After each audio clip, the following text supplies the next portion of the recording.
No ID is meant for a sane audience. No ID may contain liberty-oriented content. Pinko discretion is advised.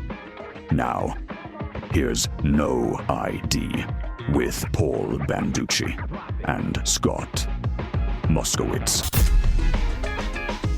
Welcome back to No ID. Despite heavy fecal contamination, we're doing deconstruction of the mainstream in North Idaho. I'm Scott. Hello, Internet. I'm Paul. It's good to be here. It's good to be back. We better, I guess we better get a move on because this might be our last show ever, according to Scott. It sounds like his house might burn down any minute now. Fire! So just don't worry, Scott. Hashtag we're all in this together. Put your mask on, take your booster, keep that fire away. 2 weeks to flatten the smoke, and we'll be on our way.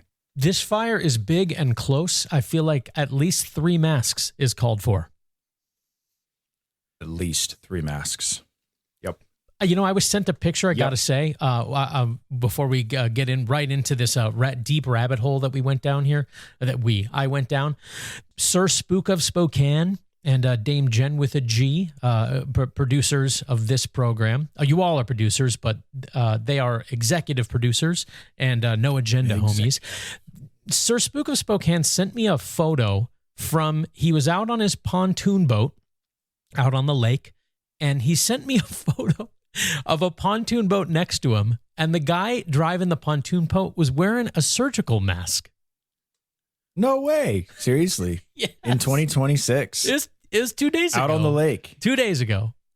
So I was wondering. Let me guess. This fellow pontooner, this pooner wearing a mask, did he also tell the Spook of Spokane to slow down? This is a no wake zone. Restrictive. It was in Washington, so it sort of tracks. And then I also got another message from executive producer Jack Kramer. This was yesterday. He texted, Liberty Lake, Subaru, both double masked, windows down, doodle in tow. To which I then responded to him, dude, Sir Spook of Spokane and Dame Jen with a G, here's the picture they sent me. So I got to wondering, is there some mask propaganda going on in media that we're not seeing? Is it back? It's weird. I don't have cable, so I don't know. Like, unless it hits me on a Facebook ad or a YouTube ad or, and I guess Netflix ads now because now we pay for Netflix and they still give us ads. Same thing with Amazon too. Oh man, I know. It's when the ads come on, Mary and I just look at each other and I can't help it almost every single time, like clockwork. I go, do you remember when one of the big selling points of online streaming was that we didn't have to put up with this shit? Pepperidge Farm remembers. There's a term for this, the enshittification of the internet. Really, you know what? Everything. Perfect. Because speaking of COVID and enshittification, you know what? We're going to postpone the rabbit hole. Let's do this real quick. Idaho has released details on how it will kill. Well, you said enshittification, and we're talking about masks, so you got to hear Idaho has released details. This is from NPR. Idaho has released details on how it will kill death row inmates as the firing squad. Well, I'm sorry. It's the wrong one. Hold on. This one. Testing wastewater to get... I don't know. That kind of tracks. The enshittification of everything and death row inmates. All right. This one's much more on the nose. I just played the wrong clip. Sorry. Testing wastewater to gauge community health isn't a new idea. Oh, it isn't? When did it originate, NPR? It really took off during the COVID-19 pandemic. Viral levels in sewage could predict a rise in confirmed infections and associated increases in hospital visits. And as Troy Oppie reports, it's being used to track many different types of disease. Boise's wastewater is tested twice a week for 16 different viruses, says Amanda Bidwell, scientific program manager for Wastewater Scan based at Stanford University. We look for respiratory viruses like COVID-19, influenza A and B, and RSV. We also look at gastrointestinal pathogens like norovirus. And lastly, we look at emerging or rare pathogens like measles, West Nile virus, bird flu, and hepatitis A. The process comes at no cost. So you mean to say that they are now on top of everything else in every other way that they're all over us. They are now surveilling our poop? Well, it's not new, Paul. It's not new. It dates way back to the year of our Lord 2020. Way back to 6 years ago. It's not new, citizen. It's the new normal. Process comes at no cost to the city. What? Wastewater. How does that work? Well, let's find out. Wastewater scan is grant funded and Oh, so it doesn't cost anything, but it does. Do we know where grants come from? Where do grants come from? Does that mean like $50 bills? Because it comes from the Civil War general, just right? Sky money. Oh, that's right. Grant money. Oh, yeah. No, actually, just print it out of thin air with Grant's face on it. Sky money, helicopter money, just drops out of the sky. Probably is federal or state grant money. And where does that money come from, Scott? Our poop? The money comes from our poop? I don't know. NPR. What are you talking about? What am I talking about? Wait a minute. I'm not the only one talking out of my ass. I'm talking out of my ass. Yeah. Man. Oh. Process comes at no cost to the city. Wastewater scan is grant funded, an academic project. Right now, we have funding through the end of 2026, but we are optimistic about the future of wastewater surveillance and wastewater scan over the next they even use the word surveillance. Okay. Surveillance. Also, now there it is. We got the grant money, and now the grant money will never shut off. We will always get the grant money, or at least we're going to try to always get the grant money, because there's no such thing as a temporary government program. And for the record, I'll tell you where that grant money comes from. It's pretty obvious. If it's a state grant, the money came from one of two places: the taxpayer, or it came from federal funds, because 5 of the 15 billion, plus or minus a couple million, of the state budget comes from the feds. It's federal funds. And where do federal funds come from? Well, some of it comes from also our pockets, but a vast majority of it is now just printed out of thin air, which is also another kind of tax, because it leads to inflation, and inflation is a tax by another name. So either way, it's not free. I like your taxes.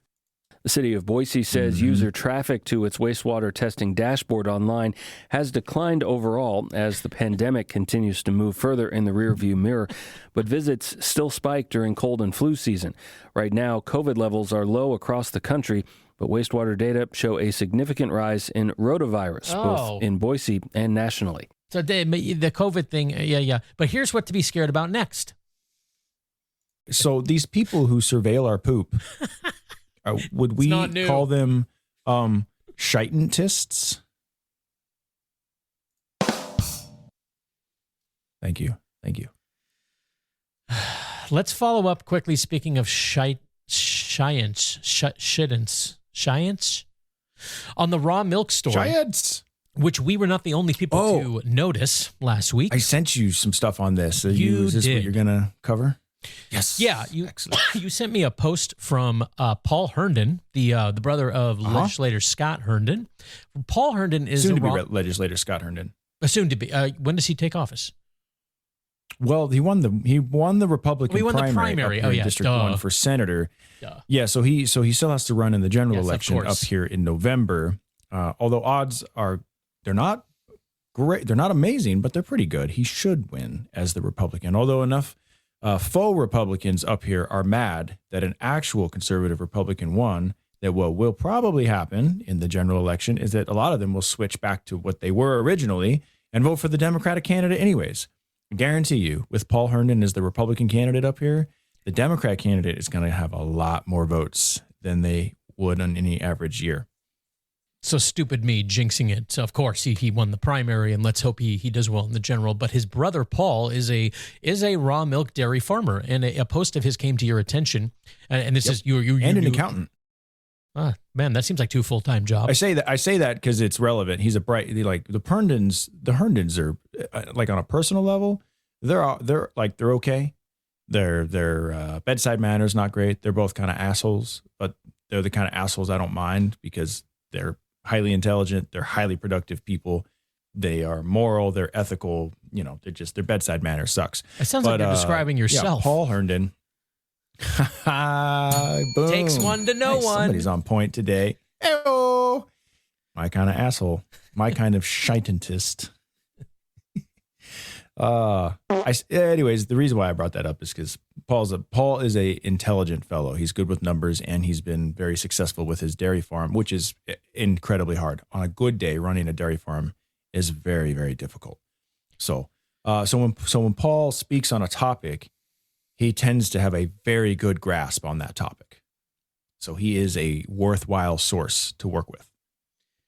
Well, you sent me a post that he made on the Facebook, and I plugged it into 11 Labs so you guys can hear from a raw milk dairy farmer who, and like us and many others, noticed the M5M propaganda that was blanketing everything last week with regard to raw milk. And just again, to sum up quickly how the mainstream continues to present raw milk. This is from NBC from several years back, because they've done many rounds of the raw milk propaganda. Here was one of them. Raw milk, think of it as raw sewage.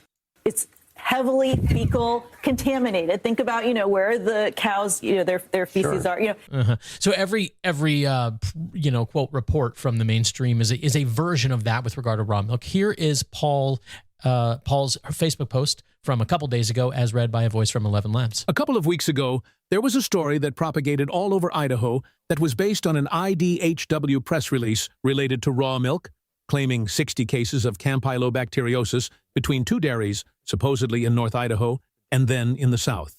Well, according to the disease outbreak reports from Panhandle Health for May, this seemingly did not happen. Big surprise. IDHW releasing fake news. So not only apparently was the 60 cases into approximately 30,000 or more estimated regular raw milk drinkers in the state be such a tiny percentage as to be irrelevant. Paul is even saying that's not even true. It's baloney. Correct. It's a bald-faced lie. And either one of two things. They knew it was a lie and they pushed it, shocker, or they just didn't do their research, also shocker. Either, again, nothing would shock us all. And also, the more you know, just in case you're wondering, 60 people out of about 33,000, give or take, who, at least that they know of, drink raw sewage, equates to 0.18%. 0.18% of raw sewage drinkers get sick. But that's not even true, because after calling into the agencies who track that stuff, who actually on the ground floor level track that stuff, none of the cases were linked back to raw milk. But Idaho Health and Welfare pushed the narrative that it was raw milk related. It was not. Officialdom always pushes anti-raw milk propaganda, from media to government and other distinctions without differences. Yep.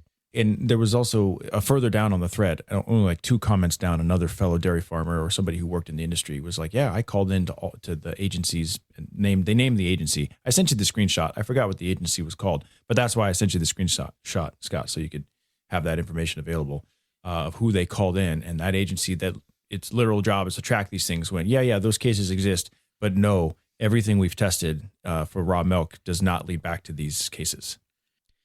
Where does it say which the? Because I'm looking at your screenshots. The screenshots are comments. Oh man, you're gonna make me try to go find it on real time. Hold on. Project manager of the Bureau of Communicable Disease. Yes, there you go. Okay, the Bureau of Communicable Disease. Yeah, an agency I didn't know exists until a couple days ago. Apparently, it exists, and they do track these things. And they said, "What? No, that's not true." Can you imagine explaining to an Idahoan from 100 years ago about such a bureau? That is the least Idaho thing I have ever heard. Could you imagine explaining to an Idaho person 100 years ago that there are over 139 separate, unique, distinct agencies, state agencies, that then have a bunch of other sub-agencies and committees and groups beneath them, all doing their thing to the tune of billions and billions and billions a year? And then that doesn't count all the county bureaucracy, the city bureaucracy, all the good stuff. It would be annoying if these were benevolent agencies. They happen to be malevolent. So let's get into the rabbit hole that I've been promising you for the last hour and a half as we We couldn't even do our pre-show subscriber only, but not really, conversation before we hit the live button because I took so freaking long editing these clips. It all started when I pulled this clip from Creme Channel 2, and it's from just a couple of days ago. Take a listen. A gay couple is recovering after Caldwell police say they were attacked on Saturday night. The two men say they were leaving a restaurant when at least one man shouted homophobic words, chased them, and beat them up. The suspect was later arrested. We do want to warn you, some of these images may be hard to look at. John Webb with our Boise sister station reports tonight. Oh, John. I just feel so scared because this could happen to me and my partner. And then just seeing my partner's face afterward. Eric Reed had to get 6 stitches on his lip. His partner, Juan Alvera, was bruised and cut. Over the 15 years they've been together, they say they've never experienced anything like this. I literally thought I was going to die, man. Like, I thought I was going to die. And I don't even know how to explain the fear I have right now. Like, we haven't left our house for the last few days. Well, the victims alleged they were coming out of Acapulco here in the back parking lot, and that's when they say the men started yelling. The back parking lot? That's when they say the men started yelling at them. They say they also chased them across the parking lot into the intersection right here where the railroad track meets 9th Street. They claim that that's where they were, quote, jumped. Two gay men going out the back door and through the intersection. I'm pretty sure there was a club right next to Mr. Pfister on Castro called the back parking lot. What's going to happen next to the next person? Are they going to kill them? Yeah, I was going to call it Peterland, but the gay bar down the street already took the name. Like, I literally felt like they were going to kill us for being gay. And it's a scary thing to live through, man. I never wished this on anyone. 55-year-old Pedro Villarreal, the third. I definitely don't want to be killed for being gay either. Was arrested and charged with misdemeanor battery. But police say, based on Idaho law, they cannot charge the man with a hate crime. So Idaho specifically doesn't have a code that covers hate crime, unfortunately. I'm sorry for the background car noise. I tried to kind of use my processing to get rid of it. The audio sucks. So I'm going to set up my own Ask Paul. Let me guess. This is going to be the front banner that they're going to hold, they being the pedos and the elites and the people with the agendas. They're going to carry this banner when the next legislative session starts. And I guarantee you, what are they going to bring up? Hate crime laws. They're going to push for hate crime laws. Unfortunately, it covers crimes that involve national origin, things of that nature. But unfortunately, sexual orientation is not one of those that is actually covered under the Idaho statute. Lieutenant Peterson says it's difficult when the law ties their hands. It's frustrating. We're here to serve the citizens. Yeah. It's a real bummer when the law doesn't allow us to do even worse things to people and control even more aspects of your life. Because you know what's more important than justice? Performative justice. Because it's intent and reason that matters more than the act itself, of course, So if you steal from somebody, it's totally less of a crime if you steal from somebody to then give that money to homeless people than it would be if you just pocketed it, because that matters. Robin Hood, man. He's just stealing from the rich. If only we could prosecute you based on intent and what we perceive as your motive, then life would be so much better. It's frustrating. We're here to serve the citizens of Idaho, and unfortunately, when we're unable to give them the justice that they feel that they need under the application of the law, it is frustrating. Alvera and Reed say they're conservative and want to see people come together. And as politics, they kind of continue to clash. Everybody needs to put that away and remember that we're all American in the end. All of us bleed the same, and we're all Americans. John Webb, Idaho's News Channel 7. How do the mainstream media mouthpieces deal with that one? And I guess like when the gay couple says, "Yeah, we're conservative," mine's just exploding right now because I thought gay, like the lefties spoke for all the gays. Remember, every time they bring up anything else, it's somebody speaking for all the gays. The LGBT or as an opponent to somebody far right. Q plus community. In fact, it's not just the gays. That's right. That's right. The community. The community.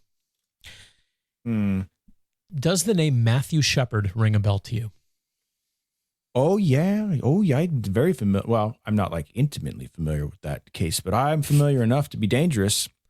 Yeah, it was in the early 90s, and it sparked a big debate about gay rights, homosexual rights, and discrimination, and all that kind of stuff. And a number of laws were passed, I think, even at the federal level about that kind of stuff.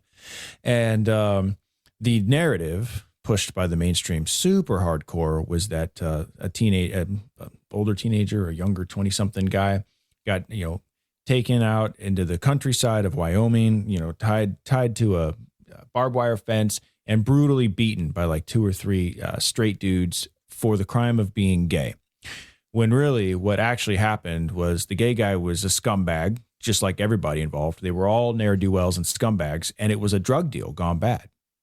It was around drugs and people accusing other people of owing them money, owing them drugs. And then ultimately it was a couple of guys taking this dude out and essentially, in their minds, evening the score.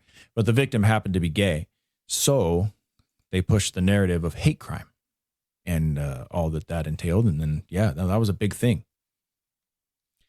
Okay, well, screw my rabbit hole. I had all this audio, but I guess I don't need it. You remember more than more than just a myself little. A bell.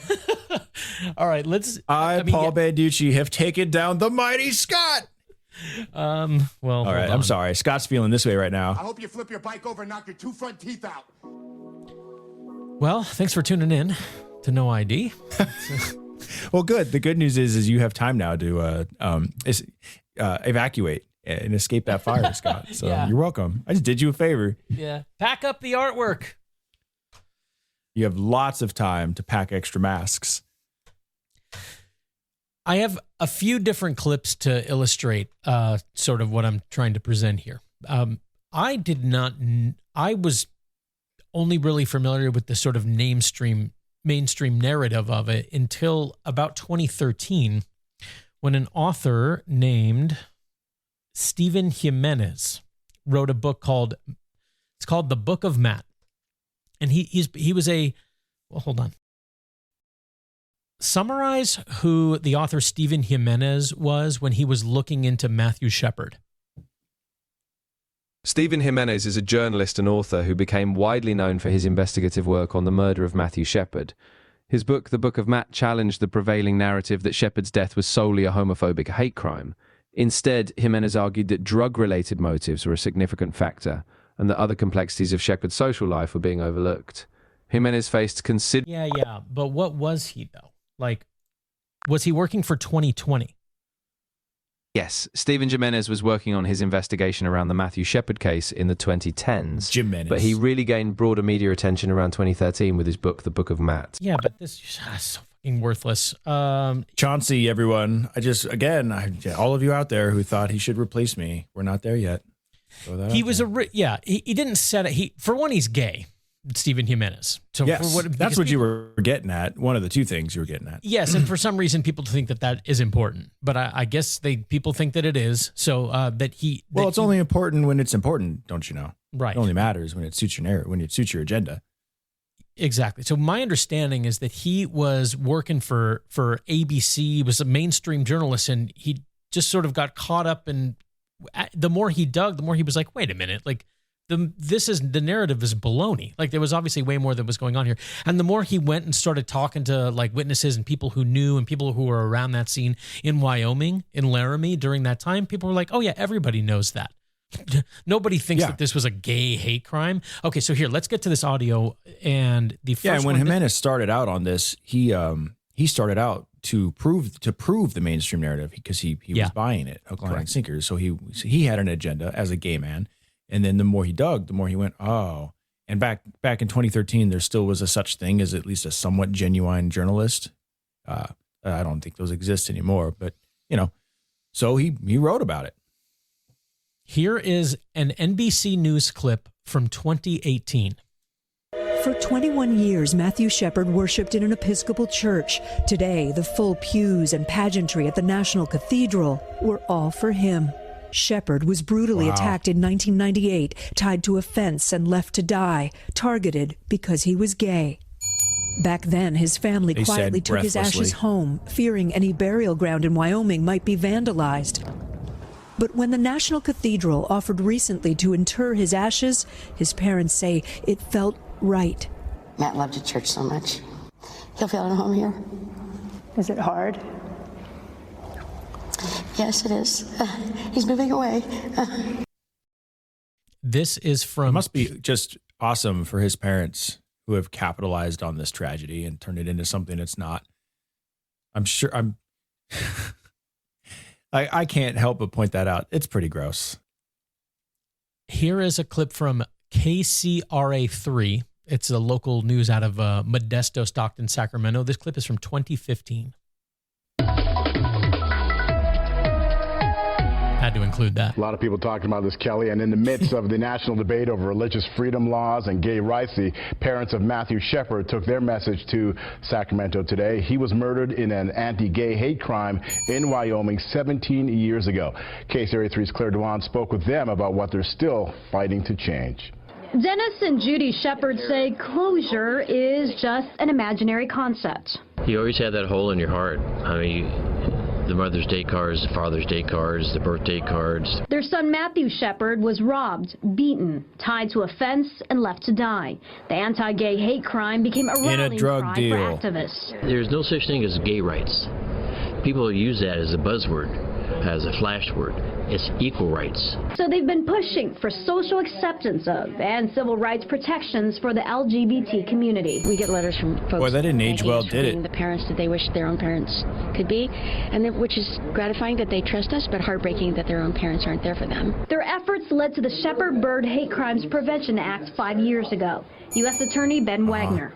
It was the first time in history that a federal criminal statute was passed specifically protecting the rights of people based on sexual orientation and gender identity and gender. Because nothing says equality like setting up protected classes of people. All of us are equal, but some of us are more equal than others. But the Shepards say, in light of the controversy in Indiana, there is still a long way to go. Well, we are progressing, but we thought we were progressing with the Civil Rights Act when it was enacted too, and 50 years later, you still have racial problems. Isn't that funny? Shut up, boomer. It's like a tacit admission from Shepard's dad that like legislation doesn't actually fix what the people proclaiming it will fix. It doesn't actually do that. But here I am. Do that. Here I am growing the state and surveillance and legislation anyway. It's like the most ridiculous. And patting thing to himself say. on the back for what quote we did back in the 60s for the civil rights movement. Do you see what he's doing there? Like we were heroes back then, but also it didn't work. But it didn't work. Well, we are progressing, but it didn't. We thought we are also, by the way, anyone who disagrees with us is regressive because what we're doing is progressive. Well, we are progressing, but we are progressing. We thought we were progressing. It's not gay rights, Scott. It's equal rights. Unless you're gay, and then you get different rights. We thought we were progressing with the Civil Rights Act when it was enacted too, and 50 years later, you still have racial problems. And they believe certain challenges stand in the way. I think organized religion is really it's a roadblock, that somehow the interpretation they have. Wait, didn't this clip start with organized religion? They were in church. That was a different clip. With an Episcopal church. That was NBC News, and now this is from a few years earlier from a different station. But that is this lady. That's the voice of Matthew Shepard's mother. So that's what I'm saying. Confusing, yeah. Well, but you don't understand, man. It's just all about how people interpret that biblical verse that says, "We are so grateful to this church that represents organized religion for lionizing and turning our son and lionizing our son and turning him into a martyr and interring his ashes here at this church, the symbol of organized religion." But you know what the problem here is? Organized religion. I think organized religion is really it's a roadblock, that somehow the interpretation they have of the Bible, which is completely different than mine, and many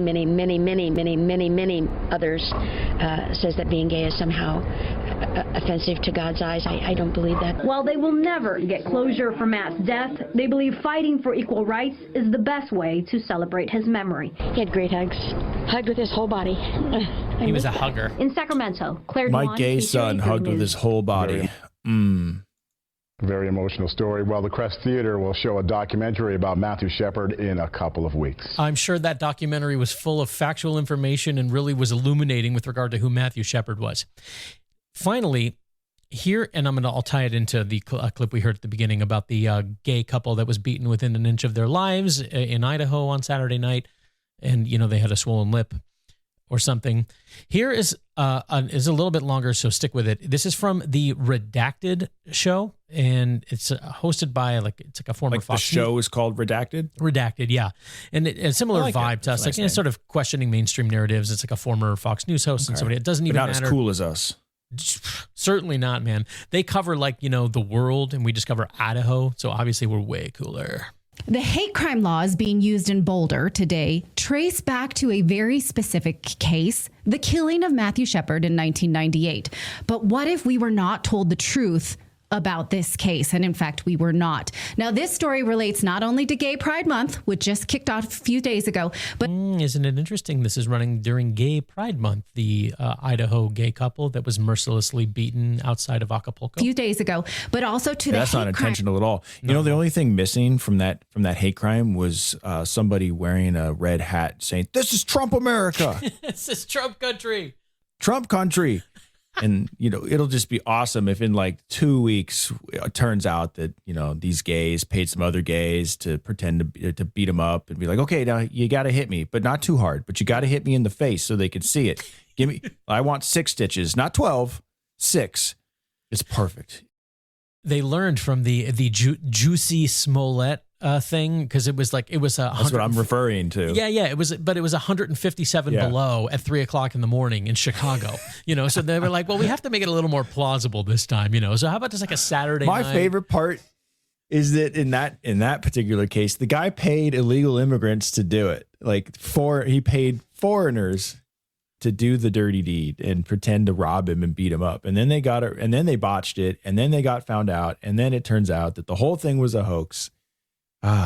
Good times. I mean, come on. Come on. I'm not it's either. June. It's Gay Pride Month. It's outside Boise, the Treasure Valley. Come on. Hey, you two gay guys. I'm not saying it's a lie. In 2026, you want to tell me that all of a sudden outside of Boise, people the people of Caldwell had decided, we've had enough of these fags. We're gonna teach them a lesson. And just out of the blue, after 15 years of no issues at all, that night in Pride Month was the night. Today's the day. And it's you two assholes, man. These poor guys were just beat up outside of a restaurant. How do you? Neither one of us know what the hell happened here. We just know that the mainstream is full of crap and always has ulterior motives for how and why they present the things that they present. So, did these two guys get beaten around the block for a drill? I don't know. Maybe. I'm not saying they're liars necessarily. I'm saying the mainstream is liars, and this is why I'm presenting another time that this was done in an extremely back during this was the tail end of the monoculture, where everybody was reading the same things and watching the same things. And Matthew Shepard was a freaking household name for many, many, many years. And a lot of legislation and surveillance state and civil rights programs, which are now being used as the basis for why the guy with the 5 o'clock shadow guy in the dress should be able to do the helicopter in the women's restroom. It's all emanating from shit that emanated from Matthew Shepard's story.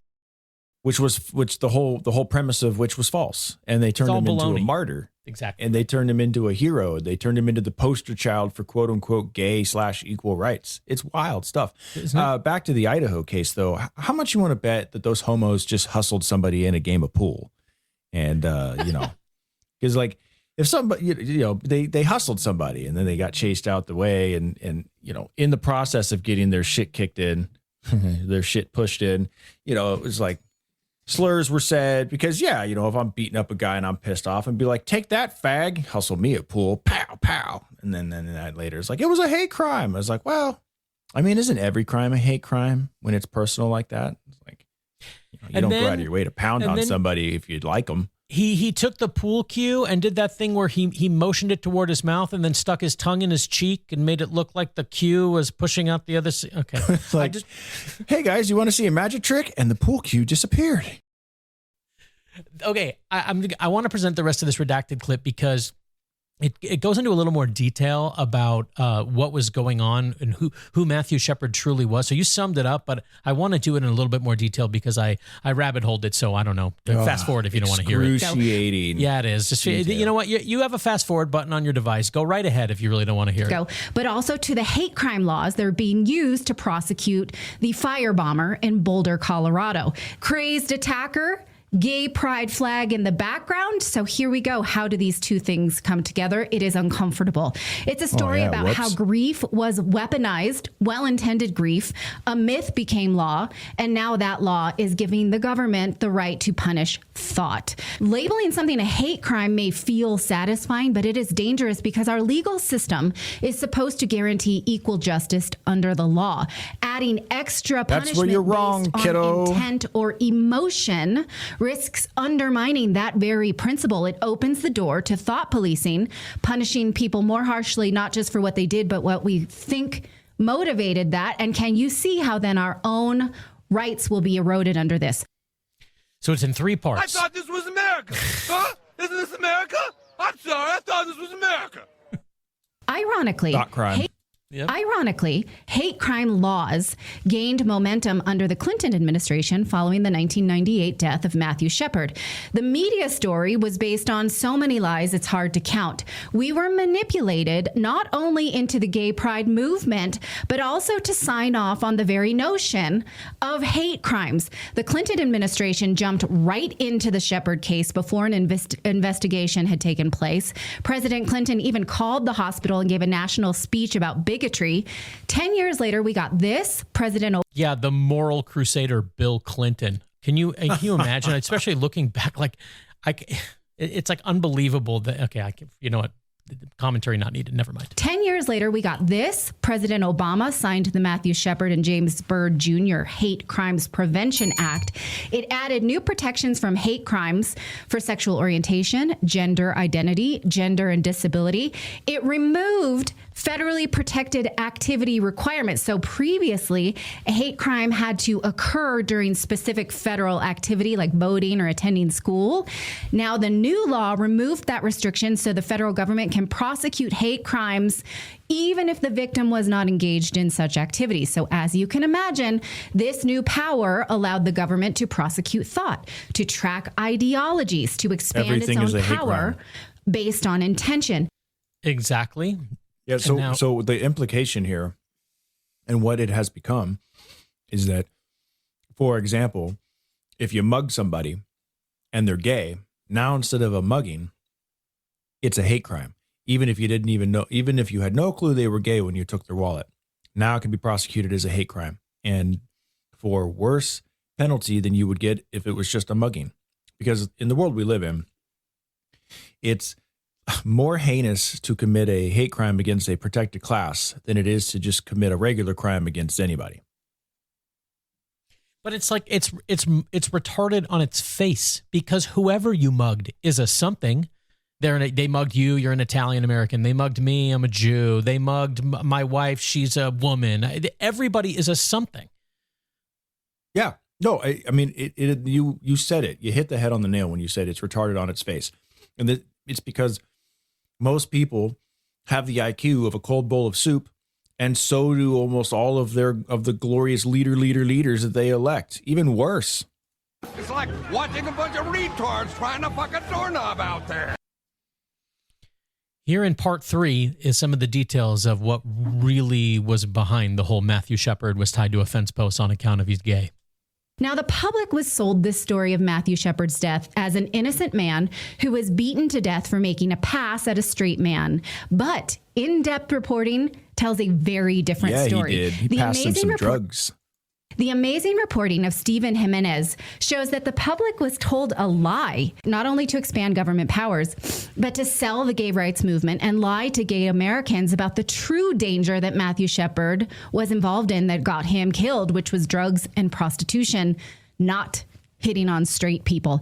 Jimenez himself is a gay man. He knew right away that he was being manipulated by this story. He spent months in Laramie, Wyoming, talking to people who had first-hand accounts. And no one that he talked to immediately thought this was a hate crime, not even the murder prosecutors. Why is that? Because many credible witnesses told Jimenez that Matthew Shepard and his killer, Aaron McKinney, had a long and storied sexual relationship and that they sold drugs together across state lines. It's almost like the people who are closest to the thing that happened know the most about the thing that happened. Whoa. I mean, like, tell me about how mind-blowing that is, huh? Wow. Jimenez shows how Shepard had been engaging in very dangerous activity prior to his death, including drugs and prostitution. Like drugs and prostitution. Possibly motivated by the fact that his autopsy showed he was HIV positive, which may be why he was so reckless. Now, just a few months before his death, he had his jaw wired shut because he reportedly made a very aggressive pass at a straight man who punched him. Jimenez reports that Shepard tried to report this punch That's as self-defense. Well, and it sounds like he was probably jacked on freaking crank, and who the hell knows what he was really doing, but he sounds like he was methed out, whatever it is. A very aggressive fill in the blank, whatever it was. Tried to report this punch as a rape, but when he was examined, you got copper in your pocket? Because I'm tweaking all over you. Copper in your pocket? Let me write that down as a possible. It was a gay meth head joke. Come on, that was pretty good. Oh, I'm writing it down as a show title. Copper in your pocket. Yeah, copper? he knows the going rate of copper. That's something only the very wealthy or the very poor would have in common. Jimenez reports that Shepard tried to report this punch. And I have to give Adam Carolla credit. That's a part of his bit. Rich man, poor man. the very wealthy and the very poor have in common. The middle class don't. There's a million examples. It's part of his bit. Like, where's Jerry? He's in his trailer. You know, if you say he's in his trailer, that's something the very poor and the very rich would. Okay, anyway, it's not my bit. Yeah, no, I like it. That's good. I wish I could take credit, and there's a million of them. Jimenez reports that Shepard tried to report this punch as a rape, but when he was examined at the hospital, the physician found no evidence of rape, and Shepard himself dropped the account. Also, you make a pass at somebody, they punch you, and then you report the punch as rape. Also, Shepard had previously been arrested as a sexual predator, according to Jimenez. Jimenez found that Shepard had been arrested for molesting 8-year-old boys, had received counseling, and been hospitalized for suicide. As a result of that, the prosecution in his murder trial moved to suppress this from the record during the trial in 1999. Yeah. Okay, so there's a little more illustration of who Matthew Shepard is. Would you like to know more? Yes, I would like to know more. Okay, a little bit more on this. Here is part 4. But it matters because gay men were never told the truth. Drugs and prostitution and HIV is what led Matthew Shepard into dangerous behaviors and into a dangerous situation, not hitting on the wrong straight man. It matters because our grief was manipulated. We were sold a sad story that left out these important details, such as the award-winning play, The Laramie Project, the song The Scarecrow by Melissa Etheridge, which is a song about intolerance, which was not Matthew Shepard's story. This NBC made-for-TV movie, The Matthew Shepard Story, not one of them told us the truth until this brave gay man saw right through it, Stephen Jimenez, and decided to investigate. And what happens then when we don't catch the government and the media in these lies? Obviously, we get expanded government power, like the Matthew Shepard hate crime bill. So he's unfortunately 15 years later. And in the meantime, and especially in 1998, 1999, and 2000, we were blanketed from every corner and the highest levels of officialdom with the bullcrap narrative. And it was used for all of the purposes that the BS narratives are always used for. And it's still going on now, and you just heard it at the top here with the 2 days ago clip from Creme Channel 2 out of Spokane. If only we had given them 2 weeks to flatten the gay meth head curve. If only that dude who was HIV positive had just double, triple masked up and gotten his 8th booster, then none of this would have been an issue. I suppose gay hate crimes are the new normal. sir. And don't you ever question that narrative. Nobody expects the Spanish Inquisition. Basically, when you push this hate crime legislation, it employs like a few thousand more government workers, right? Yeah. Basically, like DEI projects and all of these other things to like identify. We need a whole department, the hate crime department, the Bureau of Hate Crimes, the Bureau of Hate. Ooh, ooh. Boo! No, actually, I could get behind that one. Bureau of Hate. I think I'm changing my tune. I'm pro Bureau of Hate, and I wish to be its head director. I'll apply for that job. I will draw a government salary to work at the Bureau of Hate, but it's not going to do what most people think it's going to do. You see how it takes so much longer to go through the deconstruction of why something why that would be questioned, where it's like, well, how dare you? What the hell's wrong with you? These poor guys were just, all they were trying to do is enjoy a burrito, funnily enough, but a burrito at a Mexican restaurant, and they were assaulted. I mean, what's wrong with you? Well, because there's probably a lot more to why this is being presented. Why is it being presented? Yeah, we've all been are quick and easy. We've all been, yes, they always are. And we've all been involved in scuffles in our lives. You live long enough, and there's been a scuffle. You had one too many freaking PBRs at a dive bar, and someone was whatever shoving, a fight or this or that. You live long enough, you had maybe one or two of those experiences, or more, depending on the type of person you are. Why is Krem Channel 2 or Idaho's News 6, why are they reporting this? Oh, we know. But to your point, lies are easy. The truth is hard. It's much easier to lie with a soundbite. And it's much harder to explain the truth in a paragraph. But that is typically what the two of them require. Lies are easy. They're soundbite form. The truth takes a lot more to break down and explain. And oftentimes, and especially when we're talking principles of freedom and free market stuff and whatnot, the truth is oftentimes counterintuitive to the modern thinking process, the way most people process information. And that's, of course, product of 100 years of institutionalized education in the state controlling education and indoctrination. But it's things that are true tend to be a little harder to explain and a little more counterintuitive. Whereas the things that are easy, they sound good, and it's like, oh yeah, government is good. Soundbite, intuitive, boom, easy. There you go. Or hate. It's a hate crime. Well, I guess that's that. But there's so much more beneath it. But it takes time. It takes energy. It takes the desire to actually want to know the truth, to care about the truth. And most people don't have that desire. They just don't. They would rather just drive around Idaho listening to NPR and hearing clips like this. Even as anti-LGBTQ legislation continues to try and curb lifestyles, Canyon County Pride brought the Treasure Valley bright colors, smiles, and a whole lot of fun this past weekend.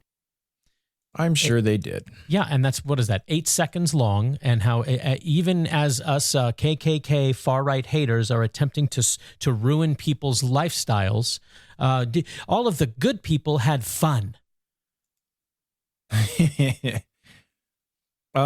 H.L. Mencken, one of my favorites, once said, "The fact is that the average man's love of liberty is 9/10 imaginary.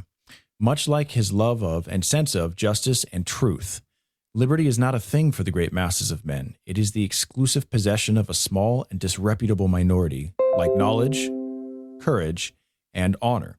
It takes a special sort of man to understand and enjoy liberty, and he is usually an outlaw in democratic societies."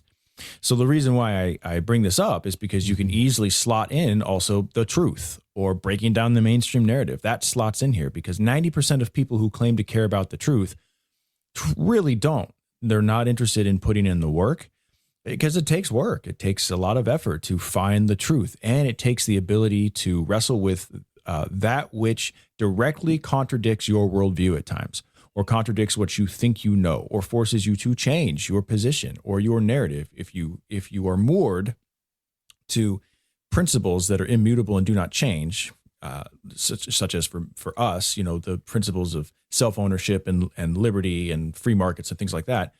Well, as the data comes through or as the true story comes through, well, you have to shift your worldview at times in order to either match your principles, or you can abandon them, I suppose, but then that becomes preference, not principle. And that's hard.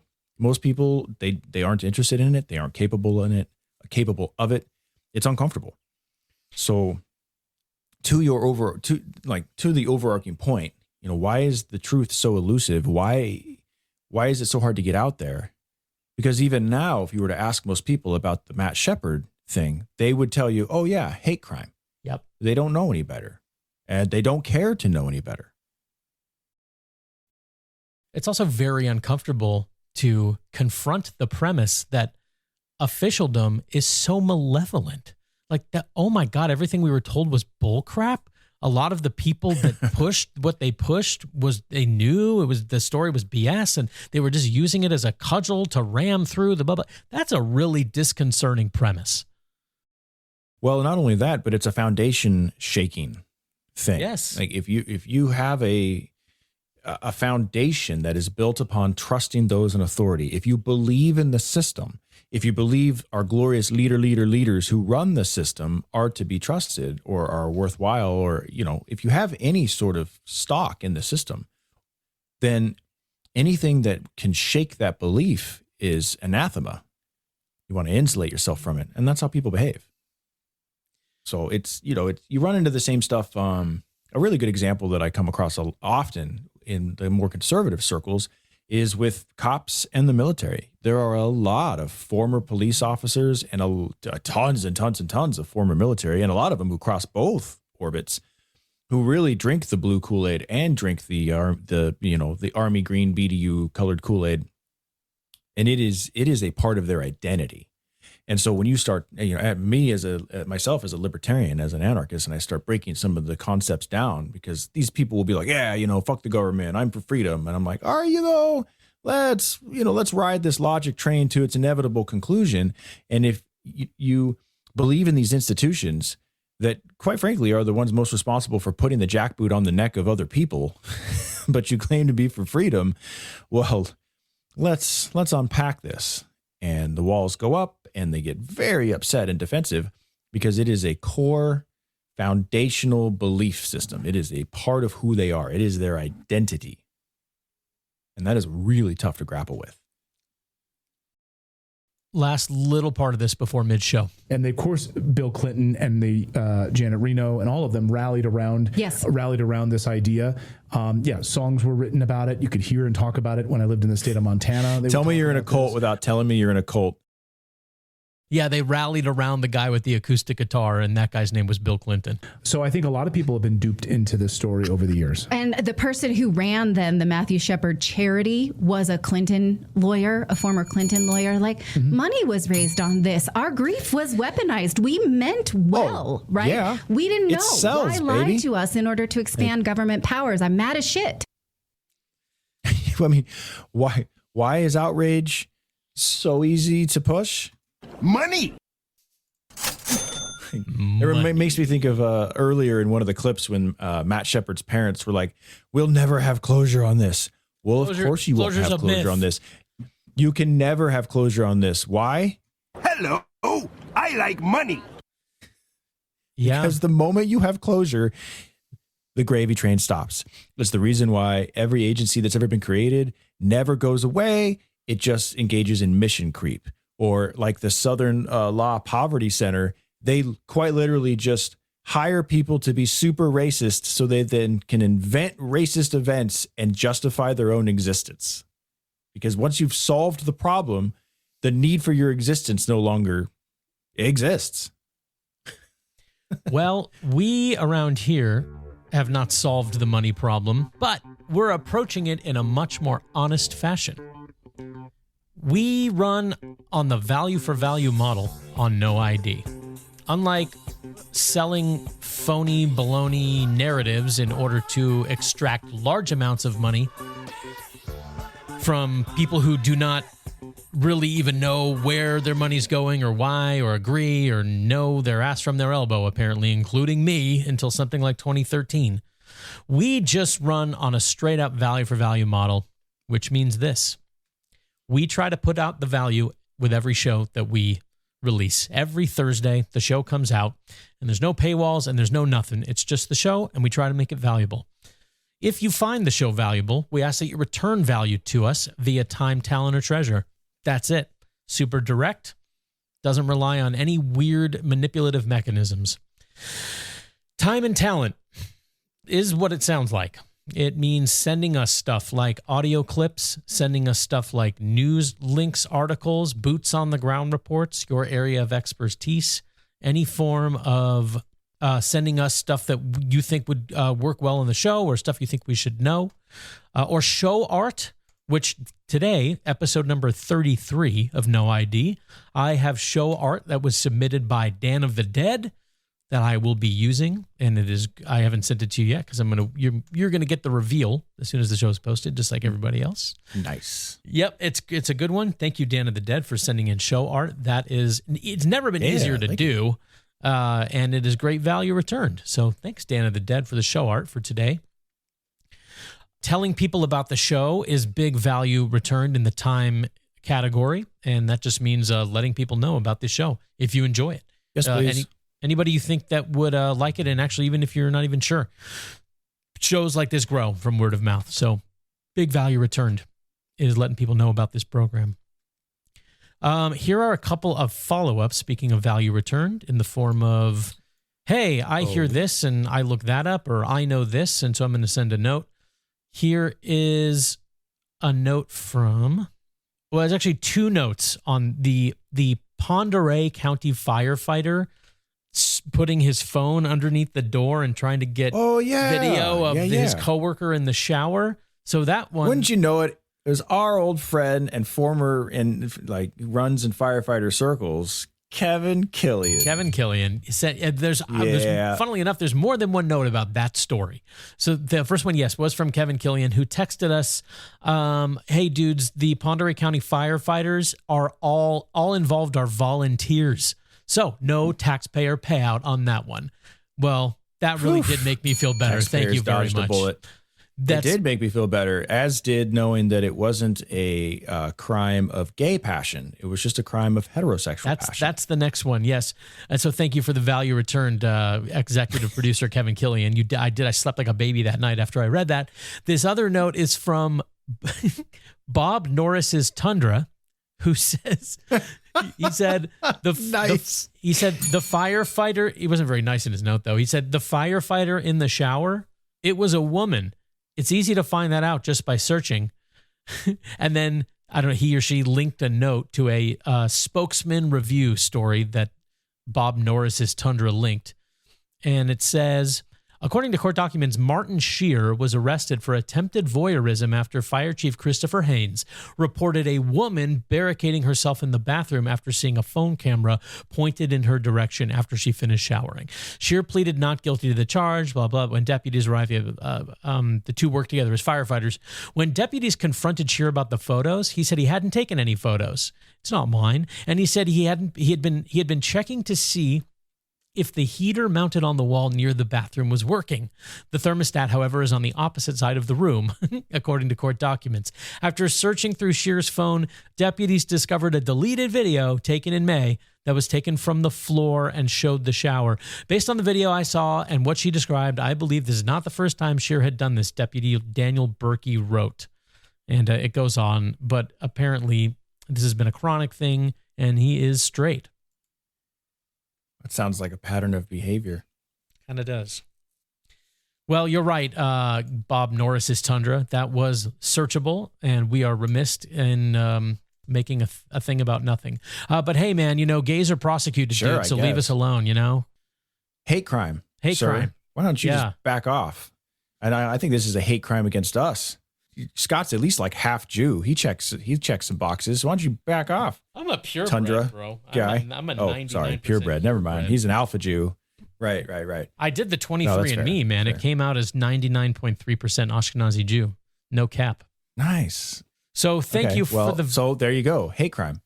Complete hate crime, obviously. Yeah. Why would you write something so mean? And also, in my defense, I'm not a journalist. I'm not going to look everything up. Sometimes I'm just going to posit theories about it for funsies. So notes like that, even if they're snarky, are value returned. So thank you, guys, but for the follow-ups. if you're going to be snarky, you might as well be right. And at least, Bob Norris's Tundra was right.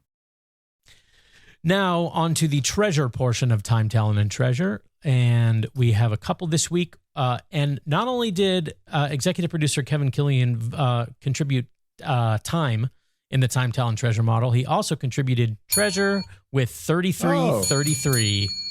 Nice. And his note on that said, I haven't even listened to 32 yet, and I'm supporting 33. So thank you very much, Kevin Killian, for the continued Kevin, support. You're the man. Thank you. Extremely appreciated. I would take pictures of you in the shower any day.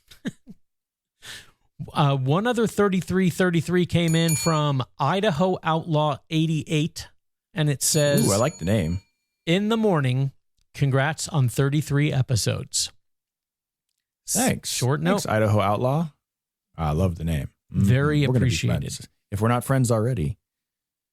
You may very well be. Although, I don't know, I'm not really sure. Unless he was a racketeer customer who's also a No Agenda producer. In the morning is very much a No Agenda-ism. So I'm guessing he is a producer. But in any case, he's a producer of this show now. So thank you very much, Idaho Outlaw 88. An executive producer, An executive. sir. Yes, I'm remiss. Executive producer. Easily searchable, man. I could have just looked Seriously, that up. you could have looked that up. God.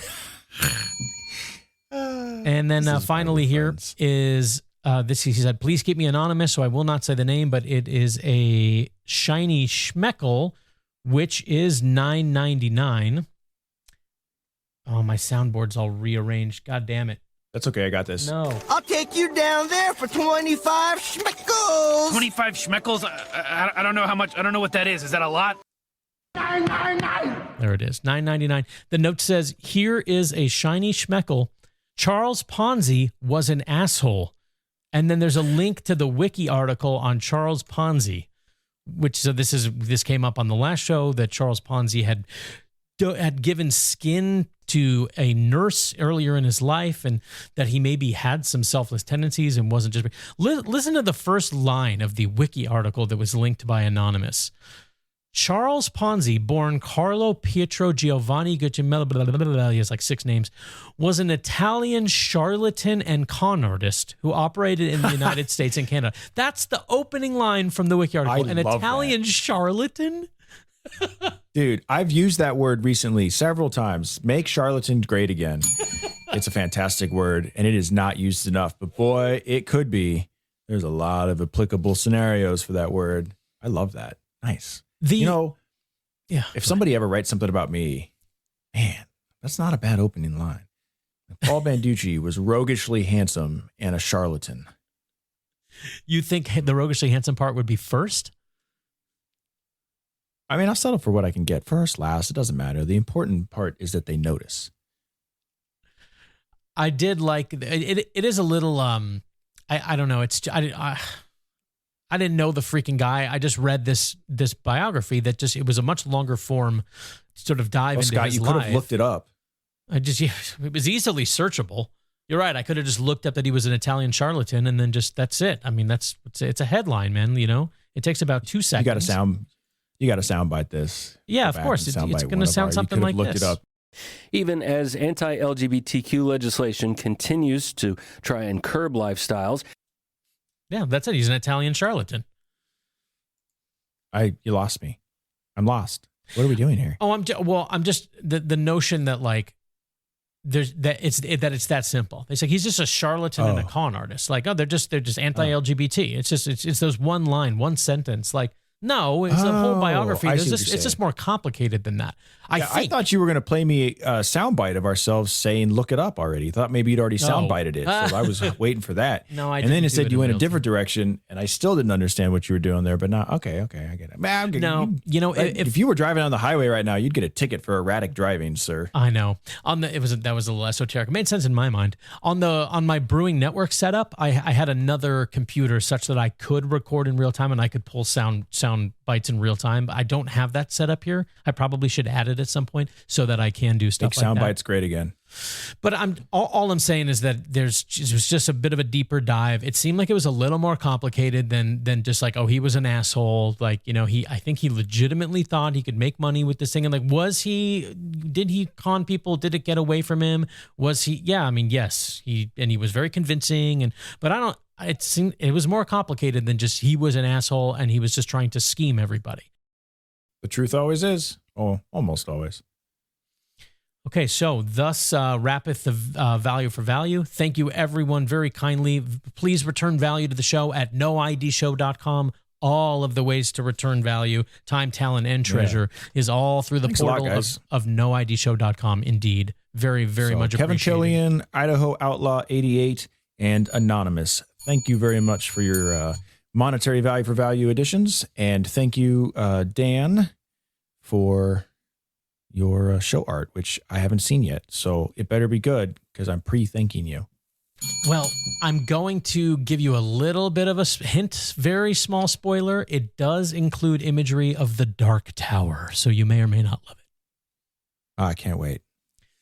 All right, second half of show coming up. Do you want to do a song or you just want to go right into it? Oh, I got a song.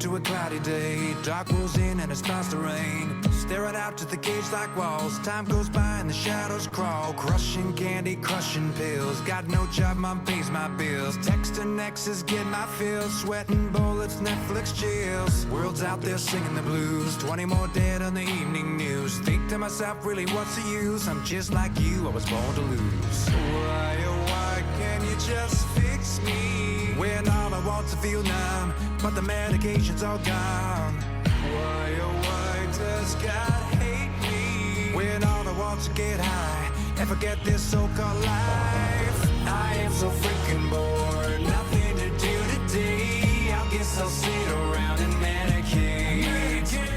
I am so freaking bored, nothing to do today. I guess I'll sit around and medicate.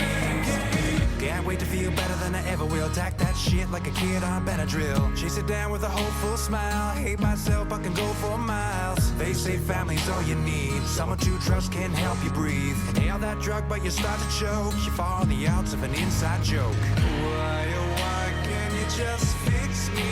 When all I want to feel numb, but the medication's all gone. Why, oh why does God hate me? Cause I've seen enough of it, heard enough of it, felt enough of it, had enough of it. I am so freaking bored, nothing to do today. I guess I'll sit around and medicate. I am so freaking bored, nothing to do today. I guess I'll sit around and medicate.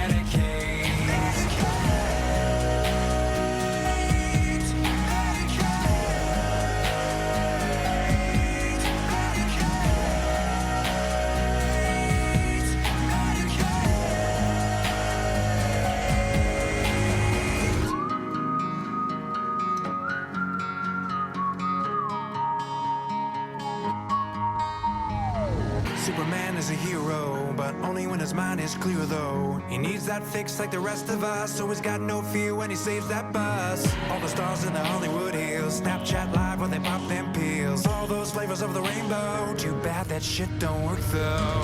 Your friends are high right now, your parents are high right now. That hot chick's high right now, that cop is high right now. The president's high right now, your priest is high right now. Everyone's high as fuck right now, and no one's ever coming down.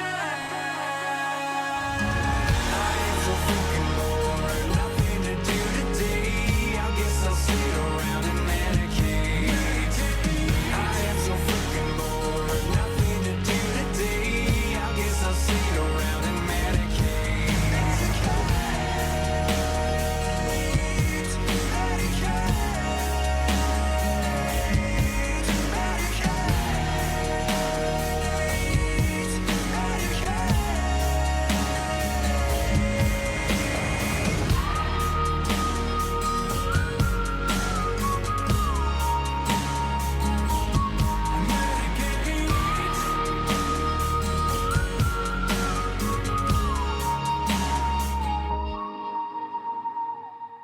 That is the least Idaho thing I have ever heard.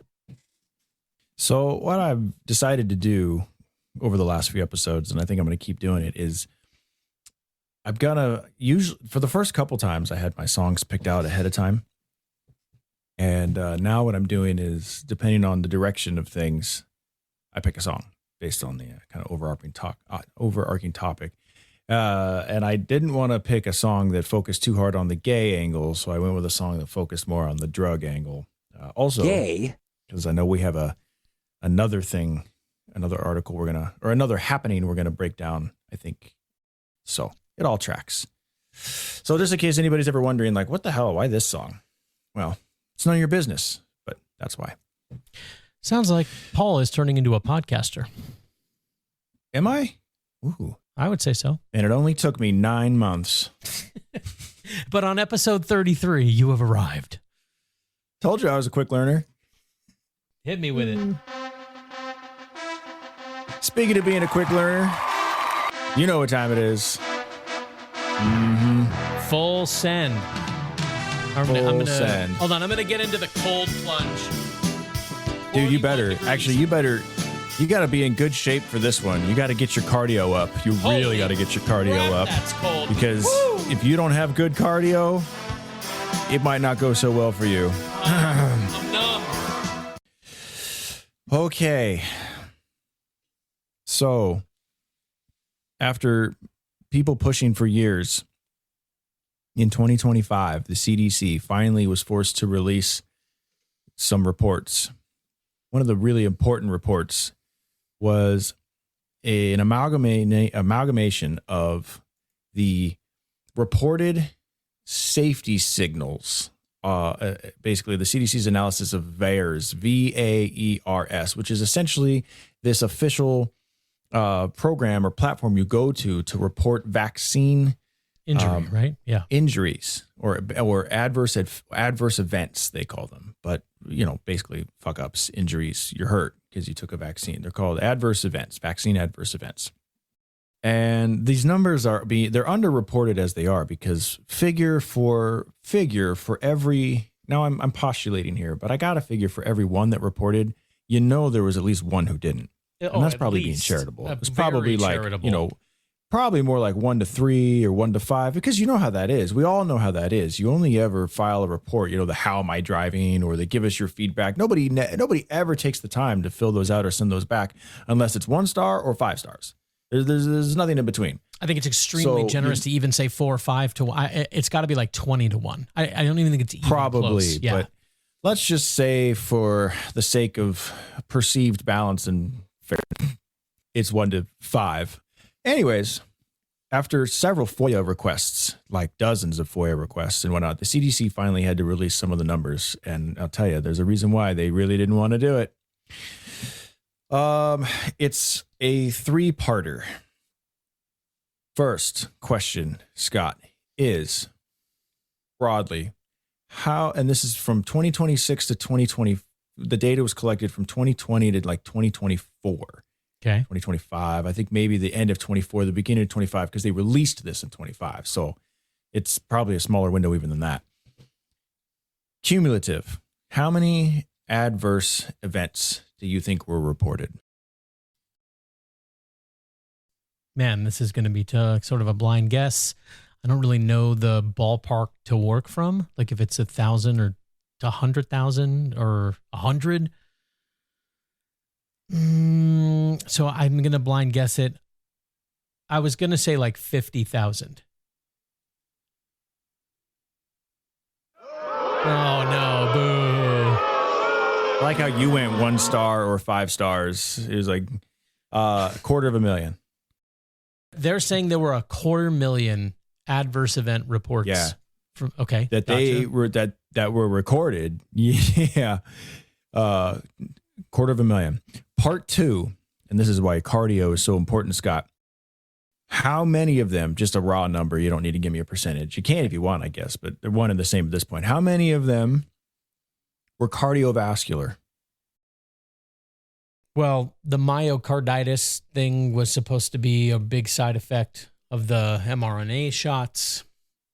or so the far-right KKKers said. So percentage of the, or you said, so it's a total number or percentage or both of 250,000? You can do both, either or. I mean, at one point, you get there either way, really, but I'm letting you have either angle. I'm going to say a little more than half. So I'm going to say 140,000. That's not a horrible guess. It's 75,000. 75,000. It's not great either. It's not great, but I'm not gonna give you a bell or a boo. I'm giving myself. I'm giving my. That's wrong. Over 55,000 were neurological. So if you count neurological and cardiovascular, now you're hitting about your guess. Okay, and these are just reported. Still, okay. That's crazy. It's pretty wild. Crazy. Okay, part 3. I've been working hard on these, by the way. Yes, you think I don't do anything over here, but I do. I do stuff. Turn into a podcaster. All right. Despite your best in efforts. 2023, and this ties so nicely in. It's disgusting. In 2023, CDC Director Mandy Cohen came out and insisted that she wanted to restore trust in her agency. While insisting she wanted to restore trust in her agency, she also issued a recommendation that everyone older than 6 months old should receive the latest booster shots. Of course. Boost! And then insisted that there had been extensive studies and testing on it. However, come to find out, also a few years later,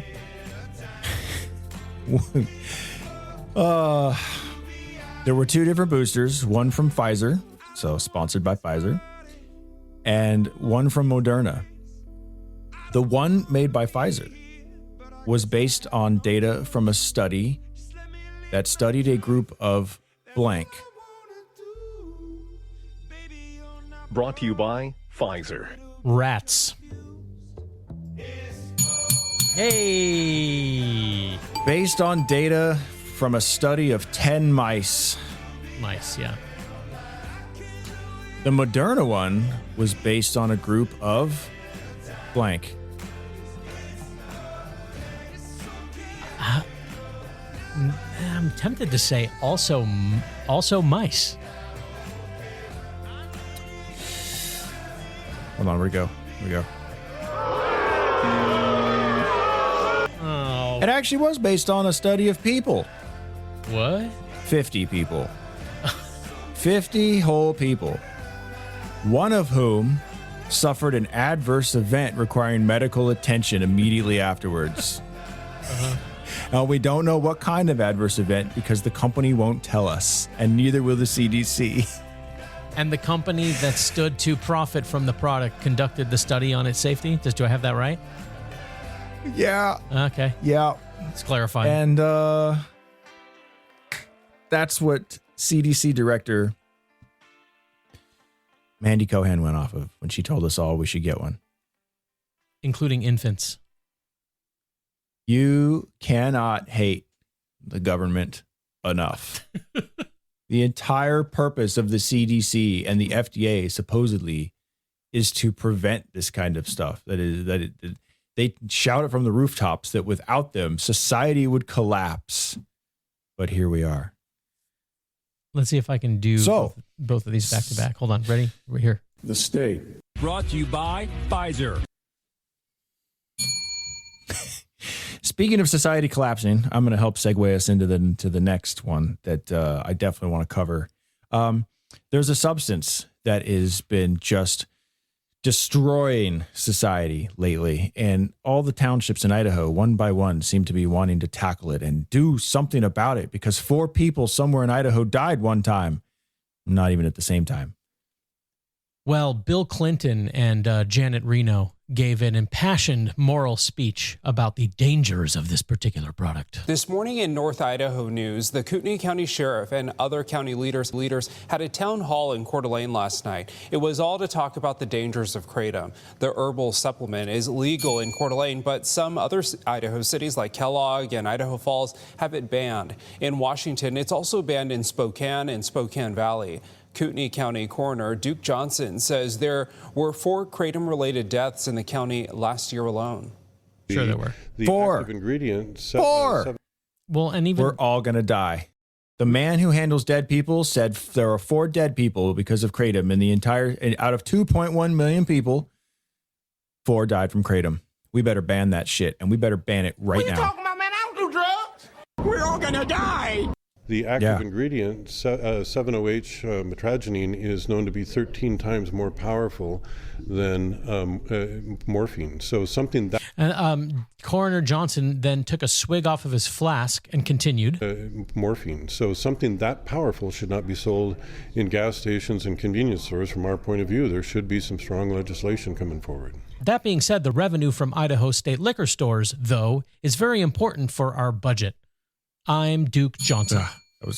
I'm Duke Johnson. Yeah, that was going to be point number 2 for me. But point number 1 was, I mean, if we're really going to talk about the power of the killing power behind a product, you know what should never be sold to the general public?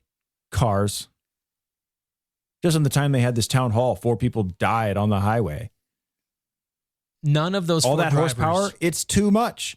It is too much to handle. Of the 4 drivers, for the record, were Sheriff Norris. He wasn't even in the country at the time. But he was on Kratom. Than morphine. So something that powerful should not be sold in gas stations and convenience stores from our point of view. Kratom is morphine and raw milk is sewage.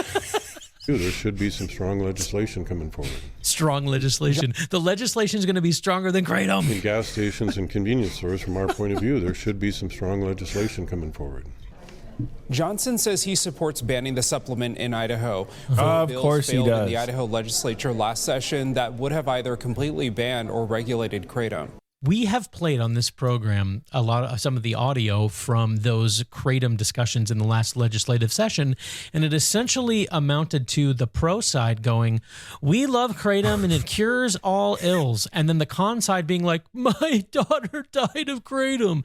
One side loves it and the other side hates it. Those were the arguments. I'm telling you, dude.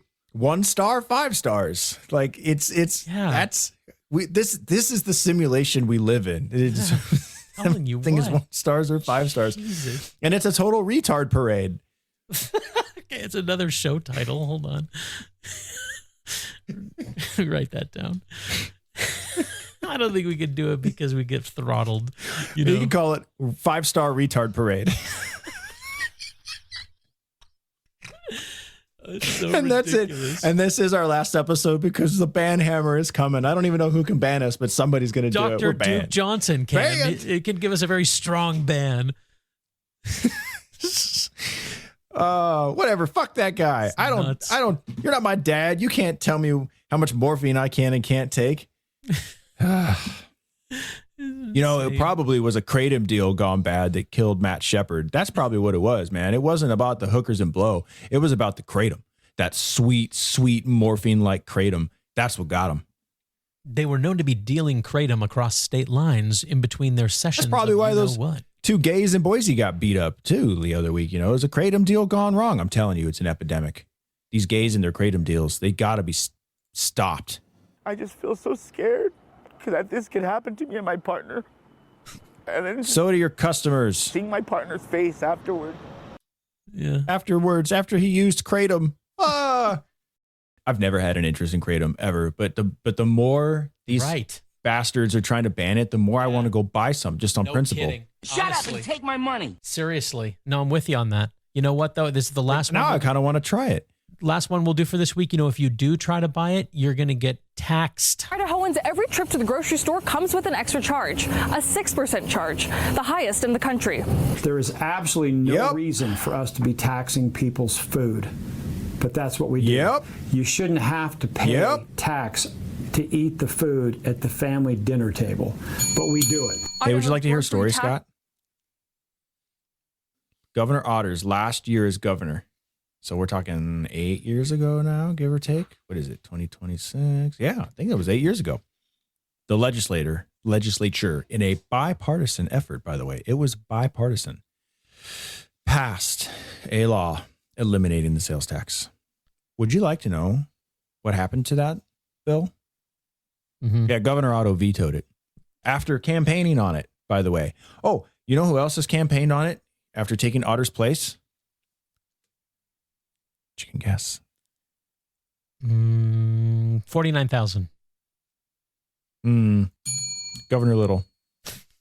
Guess what? He hasn't done anything about it at all. So we did it. They did it once, and then it got vetoed, and they didn't have enough votes to override it. It was close, but not close enough. Oh, I'm shocked. So, yeah, bet you are, Little. I'll be very curious. This is the last time I'm going to try this stupid thing. What was the reasoning behind why Governor Otter in Idaho vetoed the elimination of the grocery tax? Governor Butch Otter vetoed the bill that would have eliminated Idaho's grocery tax in 2017 due to concerns about the state budget. He argued that the loss of revenue, about $100 million annually, would severely impact funding for education, public safety, and other critical services. Essentially, he saw it as a budget shortfall that would jeopardize. Okay, so in other words, he campaigned on it and then was like, well, but we want the money. Uh-huh. Yup. We need this money. I need money. But that's what we do. You shouldn't have to pay tax to eat the food at the family dinner table, but we do it. Idaho's grocery tax applies to most food purchases, making it one of the few states that still fully taxes groceries. To offset the cost, Idaho provides a grocery tax credit, where eligible residents can claim the credit on their state That's how they income justify tax the return. tax. Supporters of the system argue the credit targets relief to Idahoans, while allowing the state to keep collecting revenue for the general fund. But those who oppose the but tax you know what that is? It's an interest-free loan to the government. So people who like that system, they like it for a reason. A, they're disingenuous assholes. B, they're economic illiterates. Or C, all the above. Like it's so inefficient. We steal your money, but don't worry, it's okay because we give some of it back to you later. I mean, there's like unless we deem you argument rich. they use for all taxes, but. Yeah, well, unless you're too rich. What if we determine that you're rich? You don't want to make more than, like, let's say $50K a year, because otherwise. Then if you're rich, you know what you can do with your food? Choke on it. Keep collecting revenue for the general fund. But those who oppose the tax believes there's an imbalance between what people are paying versus what they're getting back. So if you have a large family, there's a potential that you're going to spend X amount of money at the grocery store, but there's potential for you to get back more from the state than what you spend in groceries. Oh my God, no, not that. Well, what about all the other forms of taxes you paid? Well, what about the grocery? Wait, hold on, I got to clip this one. From the state. Oh, no. The state. This is a good new one. The state than what you spend in groceries. There have been attempts to eliminate the grocery tax over the years, but concerns about replacing lost revenue have kept those efforts from crossing the finish line. I love that one. It's such a good one. Concerns about replacing lost revenue. You got to love the wording. Yeah, because when your house is on fire and you put out the fire, the first thing you ask is, well, what are we going to replace it with? I need money. But concerns about replacing lost revenue have kept those efforts from crossing the finish line. We picked up a lot of It's like it's some magical thing that has kept it from happening. It's the alien overlords. We don't know who to blame. Yeah. But something out there, some nebulous concern type entity thing is the reason why we haven't been able to get this passed. Not, we're not going to tell you specifically who. Nah. Because, But why does gas cost more in Washington than Idaho? The reason why. Here's the reason why. The reason why is because it does. But why male models? We picked up a lot of signatures. Mystery solved, citizen. Then came this rumor throughout the state that we were going to have a shortfall in our state budget. It was rumored at one point thanks to expanding $500 million shortfall. For many Idahoans, the grocery tax comes on top of already rising food costs. One shopper says the total at the register. Also the fault of the state for devaluing the currency so absurdly. Also the fault of the state. Hello. Yeah. Oh, hey, fun fact. When they're calculating the CPI, the Consumer Price Index, which is one of the metrics they use for inflation, you want to know the two categories they specifically remove from those calculations to come up with their numbers? Gas and groceries. Perfect. They literally remove those line items from the calculations. So that's how they come up with a CPI of, inflation of 3.4% for March, and you're looking around and you're looking at your bills and you're looking at your credit cards and you're looking at the thing. You're like 3.4%. Where the fuck did they get this number? This motherfucker. This is like 9%. What are you talking about? Yeah, it's because they don't calculate the two things that are that are most sensitive to inflation. You got to be impressed by their gimmickry. It's very effective because then half of the people, including people that think they like, quote, lean right, turn around and go, well, this apparatus that perpetrates the gimmickry is essential, and it's what makes Idaho, Idaho. There are only two types of people in the world who can gimmick budgets to that level, and it is Idaho bureaucrats and politicians and people who do the accounting for corporations before earnings. One shopper says the and wouldn't you know it, they're kind of the same demographic. Distinction without a difference. One shopper says the total at the register is often more than expected. It would be nice if things were a little bit cheaper often more than expected, especially with the prices already so high. By the way, I have to say that this lady, like you're putting shit in your shopping cart, and you're like, do you not look at the price as you do it, and then you roll up and you're like, oh, what? Oh shit! Oh, okay. Well, that was more than I expected. Yeah, all right. Yeah. The charge to my EBT card was way higher than I've expected it to be. Damn, my Kratom cost more than it did a year ago. And this lady that they put the mic in her face in like the parking lot of the grocery store as she was unloading from the cart into her trunk was 150 pounds overweight.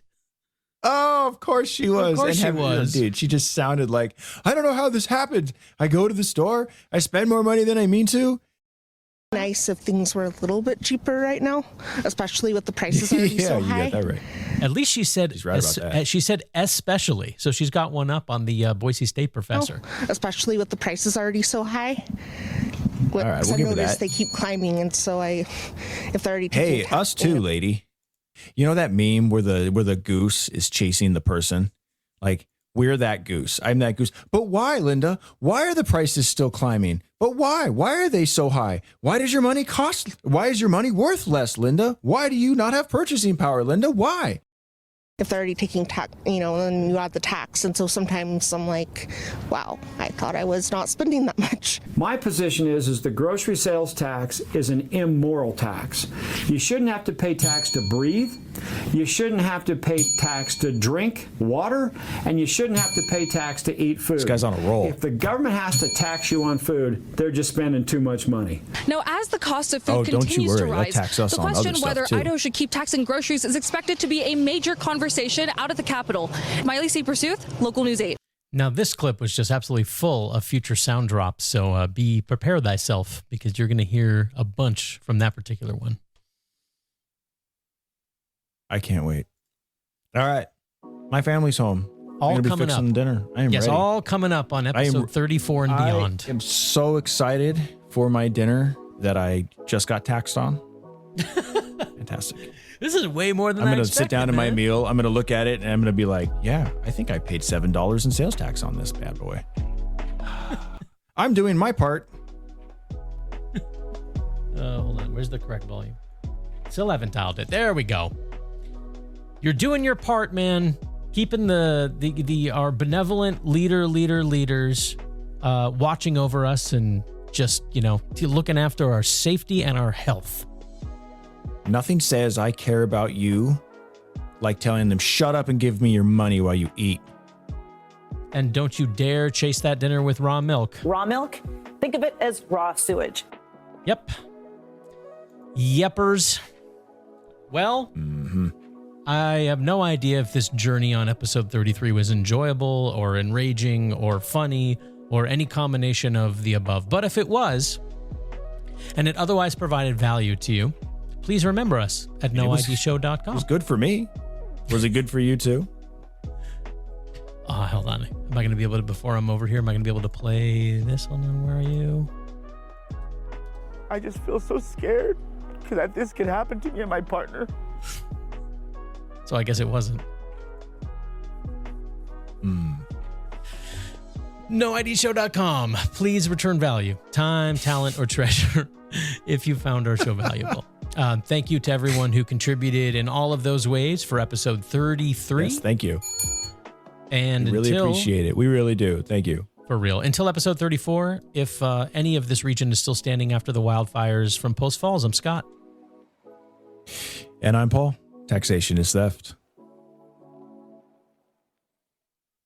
We've had enough of these fags.